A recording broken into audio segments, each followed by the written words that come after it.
Hello friends, कसे आहात? चला तर आपण आज बघूयात मस्तपैकी भन्नाट चव असलेली पालकपुरी. नेहमी नेहमी रोजचं जेवण खाऊन जर कंटाळा आला असेल तर तुम्ही नक्कीच ही रेसिपी ट्राय करू शकता. तर मी इथे मस्तपैकी अशी हिरवीगार पालक आणलेली आहे आणि ती मस्तपैकी अशी बारीक स्वच्छ धुवून बारीक चिरून घ्यायची आहे. तुम्ही बघू शकता खूप मस्तपैकी अशी बारीक चिरून घेतलेली आहे पालक आणि धुवून घेतलेली आहे. ही अशा पद्धतीने तुम्ही करा, खूप छान पुऱ्या बनतात पालकपुऱ्या. तर आपल्याला थोडंसं पीठ चाळून घ्यायचं आहे गव्हाचं. त्यामध्ये थोडंसं बेसन पण घालायचं आहे. त्यामुळे बेसन घातल्यामुळे पुऱ्या थोडेसे खुसखुशीत होतात. आणि लसूण, जिरे, कोथिंबीर सर्व काही घालायचं आहे साहित्य. कोथिंबीर आणि मग पालक चिरून घेतलेली ती आपण आपल्याला पिठामध्ये घालायची आहे. हळद, चटणी पावडर घालायचं आहे आणि चवीनुसार मीठसुद्धा घालायचं आहे. तर तुम्ही बघू शकता इथे मी मस्तपैकी सर्व साहित्य घातलेले आहे आणि त्याचा आपल्याला पूर्णपणे मिक्स करून घ्यायचं आहे. ते आपल्याला मीठ घालून पूर्ण पीठ एक मिक्स करून घ्यायचं आहे सगळं, जेणेकरून साहित्य पूर्ण सगळीकडे मिक्स झालेलं पाहिजे. खूप मस्तपैकी असं मिक्स करून घेतलेलं आहे आणि त्याचं आपल्याला पीठ मळून घ्यायचं आहे. थोडं थोडं पाणी घालून आपल्याला पीठ मळून घ्यायचं आहे आणि पिठाचा गोळा जो आहे तो जास्त पातळ झाला नाही पाहिजे, मीडियम साईजचा पाहिजे.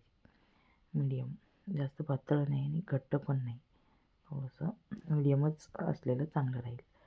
तर तुम्ही बघू शकता मी इथे पालकपुरीसाठी पीठ मळत आहे. तर मी इथे पीठ मळून घेतलेलं आहे खूप छान आणि गोळा असा बनलेला आहे. तर आपण आता पालकपुऱ्या लाटूयात. या तुम्हाला जर व्हिडिओ आवडला असेल तर नक्कीच लाईक करा, सबस्क्राईब करा, कमेंट करा. तुम्ही या पद्धतीने नक्कीच ट्राय करा एकदा. खूप मस्त पालकपोळ्या बनतात. तर मी इथे मस्तपैकी असा छोटासा एक गोळा घेऊन त्याची आपल्याला लाटी बनवायची आहे आणि थोडंसं तेल लावून लाटी आपल्याला लाटून घ्यायची आहे. अशा पुऱ्या लाटून घ्यायच्या आहेत सर्व काही आपल्या. पीठ लावायची नाही, पीठ लावले तर त्या पांढऱ्या पडतात पुऱ्या. तेल लावूनच लाटून घ्यायचे आहे, म्हणजे खुसखुशीत होतात तेल लावल्यामुळे. तर मी अशा सर्व पुऱ्या लाटून घेतलेल्या आहेत खूप छान आणि त्या आपण नंतर कढईमध्ये तेल घालून कढईला तेल लालसर होईपर्यंत तापल्यानंतर आपल्याला त्या तळून घ्यायच्या आहेत. तर मी इथे सर्व पुऱ्या लाटून घेतलेल्या आहेत पूर्ण एकदाच आणि नंतर पूर्णपणे एक एक तळून घ्यायची आहे. तुम्ही बघू शकता पुऱ्या खूप मस्त बनलेल्या आहेत. ह्या आपण मस्तपैकी अशा तळून घेऊयात. तर मी इथे कढईमध्ये तेल तापवण्यासाठी ठेवलेलं आहे आणि तेल मस्तपैकी तापलेलं आहे आणि पुऱ्या आपल्याला आता तळून घ्यायच्या आहेत.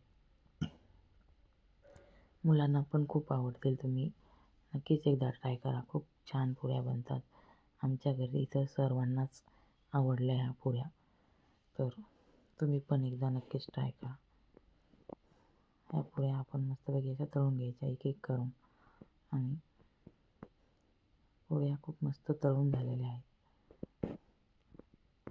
गॅसची फ्लेम जास्तच राहू द्यायची, म्हणजे खूप छान तळून घ्यायचे आणि थोड्याशा लालसर होईपर्यंत तळून घ्यायचे, जेणेकरून त्या कच्च्या राहणार नाहीत.